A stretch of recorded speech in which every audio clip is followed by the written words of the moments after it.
Welcome into Locked On Phillies and the big news across Major League Baseball today. Carlos Correa, no longer the Philadelphia Phillies, or the rest of the NL East for that matters, problem. It's time for Locked On Phillies. You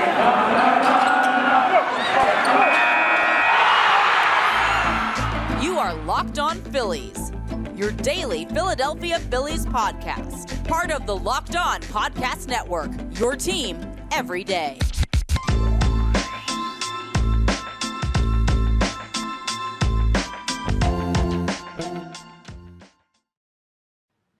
Yes, this is indeed Locked On Phillies. I am your host, Connor Thomas. Been talking Phil's baseball for years over on 97.5 The Fanatic on the radio.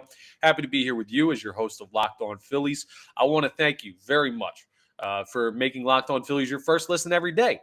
We are free and available wherever you get your podcasts. Happy to be here with you talking some Phillies baseball in the offseason and some big news around baseball. Actually, it's from yesterday, but it still is the big news today. The Carlos Correa saga has officially ended. Well, I guess at least for the time being, because we'll see how everything plays out. But no, he is not a member of the New York Mets. And we already know he's not a member of the San Francisco Giants. The Minnesota Twins yesterday, who employed, of course, Carlos Correa this past season and thought they were losing him in free agency multiple times this offseason, have now struck a deal with Carlos Correa. The numbers, 6 years, $200 million. Let's just take a look at the way Carlos Correa's money has dropped off as issues have continued with his physical. His initial contract with San Francisco that was agreed upon, 13 years, $350. The Mets swoop in after that physical fails. Middle of the night, they get him agreed to 12 years, $315 million. And now, 6 years. So you're looking at half the time, $200 million. It's not half the pay. So I guess his AAV went up, but a 6-year deal just shows you how worried teams are about the ankle, the leg, whatever it is that keeps popping up on his physical, the lower body injury that's bothering teams about Carlos Correa. But no matter for the Minnesota Twins. And yesterday, the contract was agreed upon. Earlier today, Carlos Correa passed his physical with the Minnesota Twins. Deal is done. He is a member of the Minnesota Twins for the next 6 seasons. Not sure off the top of my head if there's no trade clause in there. I'd imagine there's not, considering the question mark about his ankle. But here's why this is pertinent information. I know you're saying this is Locked On Phillies, not Locked On Minnesota Twins, not Locked On New York Mets. Why did the Phillies care? Well, it's back to what I talked about when Carlos Correa first agreed to his contract with the New York Mets. Because I was assuming when that happened, it's silly of me to assume, you know what they say, when you assume. I won't finish the rest of that, but you know the old saying. But I was assuming the New York Mets saw what was going on with the physical with the Giants. Not that they saw the actual physical. Of course, that's held privately by the team who's conducted the physical by their own personal physicians. But I assume they talked to Scott Boras, Correa's agent, said, hey, what's going on with the physical? What's the issue? Are we good? Do you firmly believe that he is going to be all right to play? And they agreed. And I thought, okay, well, fine, done deal. Yeah, the issue with San Francisco, they don't feel comfortable. The Mets wouldn't have come to a tentative agreement if they didn't believe they could get him signed. Bang, done. Carlos Correa is in the NL East, going to play third base up in Queens for the next decade and change. And then that fell through. Well, started to fall through. But until literally yesterday, we didn't know. We didn't know if it was going to be the Mets. And it still seemed like a deal was going to get done. And then it became a coin flip. And then it became who knows what in the world's going on. And then it became the cone of silence from the old, what is that, Get Smart, where they had the cone of silence. Yeah, throwback reference if you're a little bit older. You're like, how does he know that? Well, I don't know. Stuff sticks with me. But anyway, we had no information about Carlos Correa for the longest time. And I'm sure that was nerve-wracking for Mets fans. For Phillies fans, it should have been absolutely exciting because I'll say it again, and I firmly believe this from the beginning. I still believe this now. Carlos Correa is physically able to play at the major league level. Now, to what extent?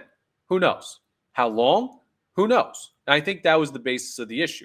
Is this a reoccurring injury to his lower body that's going to limit the length of his career? Possible. Is this something that makes him not the player he was in seasons past when he was really good and put up some of these numbers? Now, remember, he won a platinum glove as recently as 2021, 2 seasons ago. So, hey, 2 years ago, he was looking all right. But is this something with his lower body that's going to significantly limit him as an impact player now? Possible. but I stand by this. I don't care how he's limited. I don't care how his career progresses. I do not want Carlos Correa in the NL East, and I definitely don't want him on the New York Mets. The Mets are already a really talented baseball team. And for that matter, the Atlanta Braves are already a really talented baseball team. The Philadelphia Phillies championship window is probably in the next 3, 4, 5 years, while the Wheeler, Nola, Realmuto, Schwarber, Castellanos core is together. You'll have Harper longer. You'll have Turner longer. You may re-sign a couple of those guys. You'll have Alec Boehm, Bryson Stott's young. Who knows what's going on with Rhys Hoskins? His contract's up after this season, but their real window is the next couple of seasons. And while those next couple of seasons progress, I want the Mets and the Atlanta Braves to be as bad as possible. To me, that includes Carlos Correa not being a part of the New York Mets. And it's a huge relief to me, and should be to you as well, that he's not going to be in the NL East. I know there were plenty of people. The ultimate comment I get when I say stuff like that is, well, wouldn't it be better if the Mets threw $300 million at him and then he ended up being terrible and not being able to play? And to that I say, you're not really gaining anything as an opposing fan if that happens, because Steve Cohen has unlimited amounts of money and he'll just go spend on somebody else the next year. Might buy you a year, but there's a better chance that he makes some type of impact for the Mets, even if it's in a limited capacity. So yeah, I'd rather just have him gone than gamble on the fact that he's not going to be able to make an impact for them. Better to not take the chance whatsoever, because it's not really a chance. That's why the Mets threw money at him, because they have unlimited amounts of money because their new billionaire owner, and I don't even know if I can call him a new owner anymore now that he's been around for a couple seasons. But the point is, I don't think there was much risk for the Mets in offering him that deal. I think that's why they did it. And the Phillies should look at this as an absolute win, that not only is he not in the NL East, he's not in the National League at all. He's in the American League. You're going to see him. I believe the Twins come to Philadelphia for the Phillies Wall of Fame induction weekend this year. So that'll be a fun time to see Carlos Correa in a couple games that don't really matter all that much, that aren't divisional, that aren't even in your league. And that's fine. That's much better. And maybe he'll be really good for Minnesota. And we'll be sitting here and saying, hey, man, I even undersold how important it is that Carlos Correa is not a member of the New York Mets. But for all of the potential drawbacks of that contract, you were looking at an infield that included Francisco Lindor, Pete Alonso, Carlos Correa. Those are 3 all-world talents. That's a scary infield. And I didn't want to have to deal with that prospect as a Phillies fan. Now, well, you're not. You're looking at Lindor, who's pretty darn good, and Pete Alonso, also pretty darn good. And I'm probably underselling both of those guys, but Correa makes a difference. Correa not being there makes a bigger difference. And the other thing that's kind of nice about this too, not that there were any huge signings while this Correa thing was going on. I mean, Dansby Swanson was already set with Chicago. Trey Turner's already here. You already knew Xander Bogaerts was going out to San Diego, so that's all good. And Rafael Devers signed his extension with Boston. In case you were looking at another top-of-the-line middle infielder, Gene Segura signed with the Marlins, but he's not that level. I guess the Mets potentially could have signed him to play third, and maybe that's where he's going to play down in Miami, because they have shortstop locked up with Jazz Chisholm. I see him more as a second baseman down there. But my point is, also having Carlos Correa on the hook and kind of baiting along the New York Mets, not that that's exactly the nature of the situation, but effectively it was costing them time where they could have been searching for another option, and they may have missed out on some players. They may have missed out on some other opportunities. They may now say, well, screw it, we're not going to commit that much money to that position. It changes things when you have your heart set on one guy, and that guy falls through. And it also wastes time, and time is of the essence when it comes to free agency and the free market, and anyone can sign anybody at any given time. So yes, this whole Carlos Correa situation worked out for the Philadelphia Phillies about as well as possible for a free agent who did not sign with the Phillies. For something that didn't directly impact them, this is about as good of an impact as it could have possibly had on the Philadelphia Phillies. So a huge positive. My thoughts and prayers, even though I'm very anti-Mets and I have disdain for that organization and that fan base, all due respect. And you know what? Shout out to the Mets fans. I've gotten some very nice comments from Mets fans about my commentary on Correa when it first looked like they were signing him. And respect to that fan base. The reason we hate the Mets is because very similar fan base to Philadelphia, passionate, we're rivals. But, I mean, I can't hold too much hate for them because they view us the same way. It's kind of just the nature of competition. It's nothing personal. but it is personal, if that makes sense. But my point is, I'm happy when bad things happen to the Mets because I am a Phillies fan. So all due respect to them, glad Correa is not going to be wearing blue and orange this season or any season for the near future. So good news on the national scale for the Philadelphia Phillies over the past couple days, something that puts them in a better position to compete in the NL East and the National League, even if you only believe it's a slightly better position because you didn't know how well Correa was going to play for them. A positive. And positives in any aspect, when you're looking at a championship window, they're a good thing.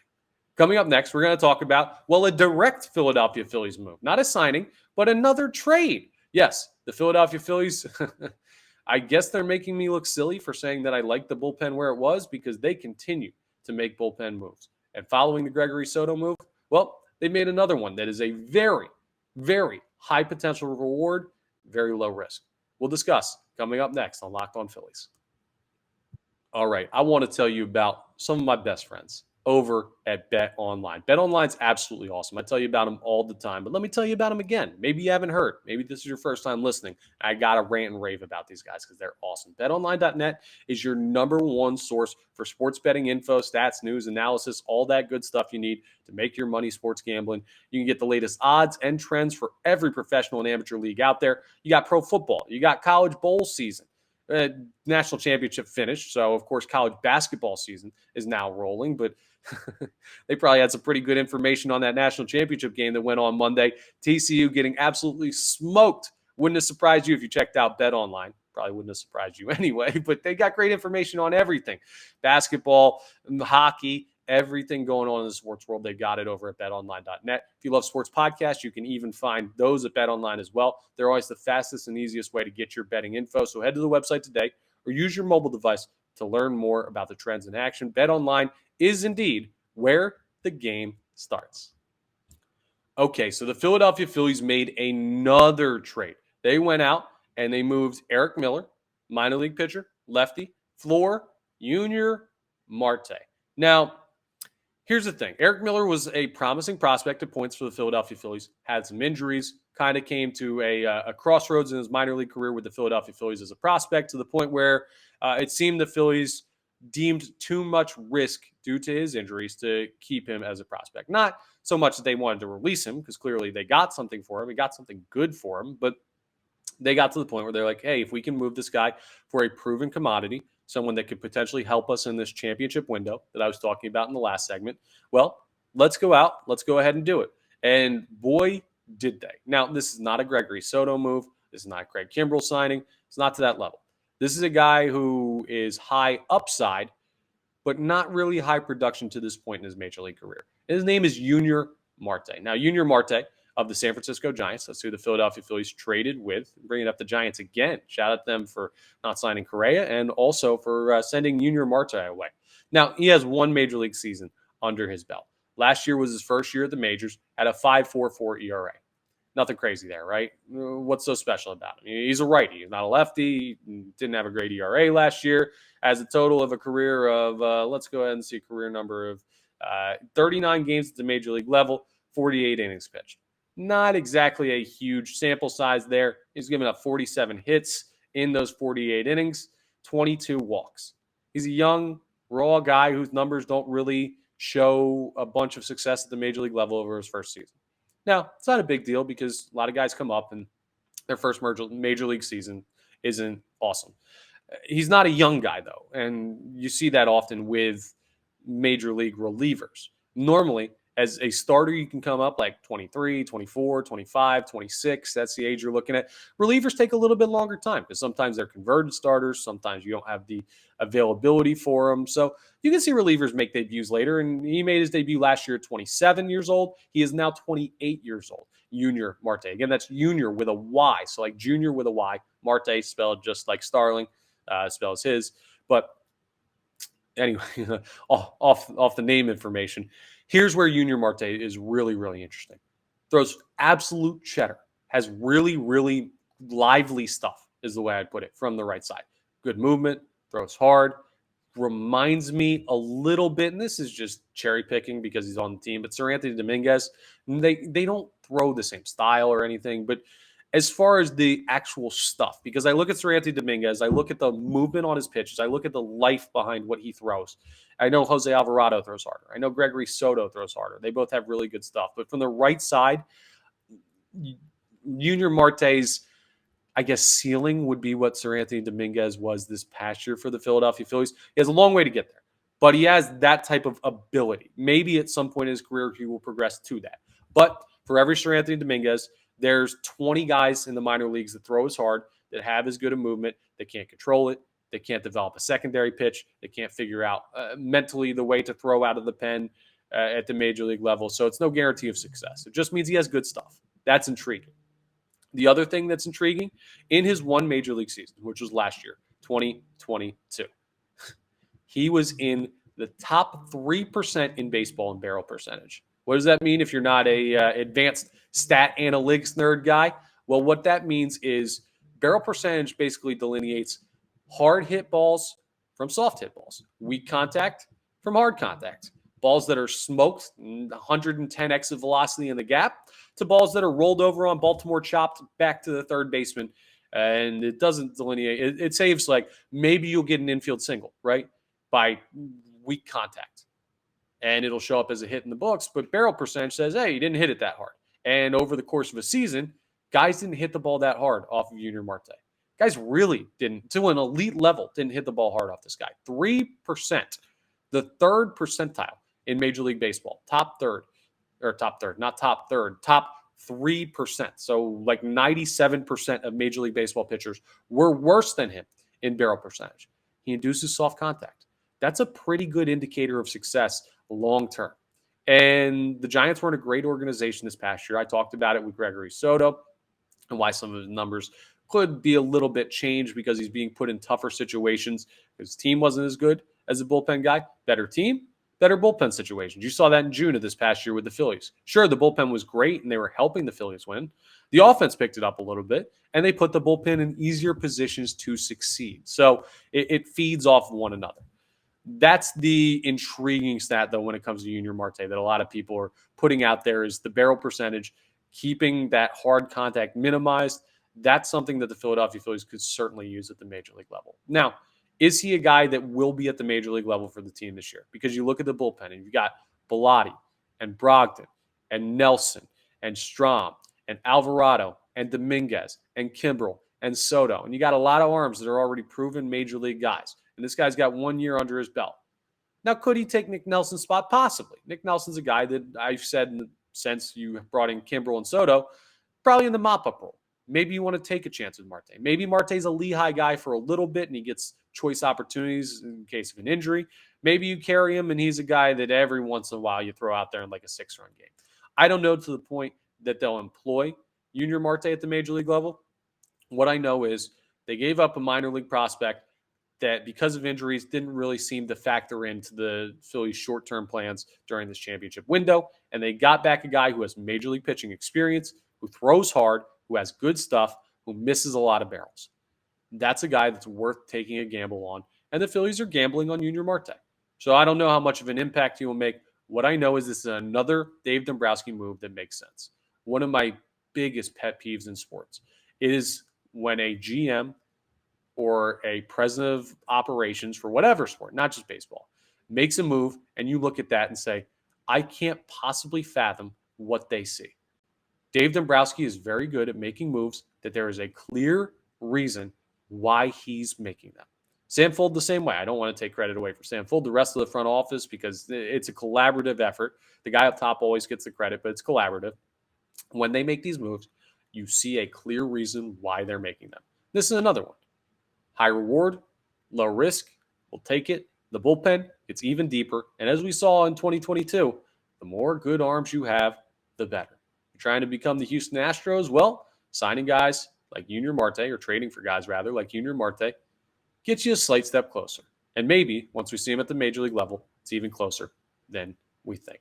Now, coming up next, we're going to wrap up with, we're going to do a little bit of stepping off. Stepping off, a segment where it's like stepping off the rubber, taking a deep breath, stepping outside the lines of baseball. It's fun to take a deep breath from like the analytics talk and all that stuff. We normally do it on Wednesdays. We haven't done it in a little bit because episodes have been variable and we're in the off season and it's kind of all outside of the lines of actual baseball, but got a fun side topic I want to get into with you. Coming up next as we wrap up Locked On Phillies. Okay, get your tinfoil hats out. It's conspiracy time for stepping off. This is something that I know I said outside the lines. It's actually deep in the lines and really, really deep in the numbers. So it's kind of an anti-stepping off, if that makes sense. But this is something that I don't know how much legitimacy there is to it. So I kind of want to see your thoughts and basically put this theory out there. Have a little debate. You can comment in the YouTube comment sections, tweet at me, whatever you're thinking on this. But saw an interesting little video today on Twitter that was floating around about the positioning of Nick Castellanos in the defensive outfield. Now, you'll remember Nick Castellanos, some big plays down the stretch last year for the Philadelphia Phillies. And all of those had something in common. Did they look like carbon copies of each other to you? Because they certainly did to me. And they basically were. Because what was happening was he was making plays exceptionally well, ranging in and to his left. Now, I understand the video's mirrored. So if you're looking at this on YouTube and you're like, you just said in and to your right, you idiot. Well, understand it's mirrored. In and to the left, though. So if he's playing like this in front of the left field fence, in and towards the line is basically the way that it was described in this video. And when you look back at the big plays, the sliding plays he made, the one in the World Series, the one against the Braves, the one against, I think he had another one against the Padres as well. Yeah, he was really good defensively because on balls in and to his left, those are the only types of plays in the outfield this past year where Nick Castellanos was an average outfielder. Every other type of play, he was below average based on the major league fielding percentage. Or I guess it's advanced analytics of like what balls he should get to, what plays he should make. You get it. He was only average at that one play. So it looked like what the Phillies did was they played him deeper in the gap, closer to center field. So he had to come in and to his left on more baseballs that were hit and put in play. You know what? It's an interesting strategy. And it's a fringe benefit of Brandon Marsh. And it's something that the Phillies deserve credit for seeing analytically. And Nick Castellanos actually had some comments. It wasn't specifically about that, but it was about bullpen pitchers and the information that analytics workers in the Phillies organization give to the players so they know this, the minute details. He said it's a group effort. Everything helps. Praise guys that do that. So it leans towards Nick Castellanos embracing the analytics side of what some guys in the front office, not really the clubhouse, but the office do for him, crunching the numbers, running the systems, all that stuff. And it also looks like, well, the Philadelphia Phillies might have found something for Nick Castellanos. So that whole comment he made about I only lock in during the postseason, sure, maybe it was some of that whole I don't have a college degree, I just hit baseballs bravado that we heard from Castellanos in his opening presser as a new member of the Philadelphia Phillies last offseason. But what it starts to look like more to me is, well, that analytics is starting to pay off. And maybe, because now you have Brandon Marsh the whole season and for seasons to come, you'll see a better Nick Castellanos all year long this year. They'll employ him in the gap and deeper, so he's coming in into his left more. So he's a better defender over the course of the season. We'll have to see. This is something that time will only tell.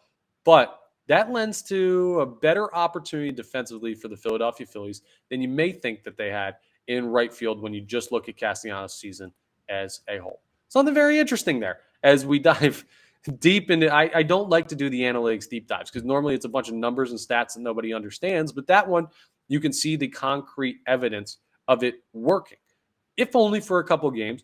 And now it stands to reason that it could work over the course of an entire season. So another prospect of the Phillies being better in 2023, and maybe that defense will spark some offense for Nick Castellanos too, and he's ready for a big bounce-back season in 2023. Can only hope, because, man, how much more dangerous would that make your Philadelphia Phillies? That's all for today's Locked On Phillies. I want to thank you for making Locked On Phillies your first listen every day. Now make your next listen Locked On MLB Prospects. Lindsey Crosby does a great job breaking down the prospects that are going to be coming up. The big one for the Philadelphia Phillies, Andrew Painter. Mick Abel also down there. Griff McGarry also down there. But, man, Andrew Painter's the prize. The guy we keep hearing is generational. What do you think about him? Well, go ahead and check out what Lindsey Crosby has to say on Locked On MLB Prospects. And, hey, maybe the Phillies are looking to trade for other bullpen arms. Maybe a fringe outfield guy that they're getting from someone's minor league system. See who's available? Well, they'll break that all down for you on Locked On MLB Prospects as well. So check out Lindsey Crosby's work. Does a great job available on YouTube, the Odyssey app, wherever you get your podcast, just like all of our work here on Locked On Phillies. That's all again for today's episode.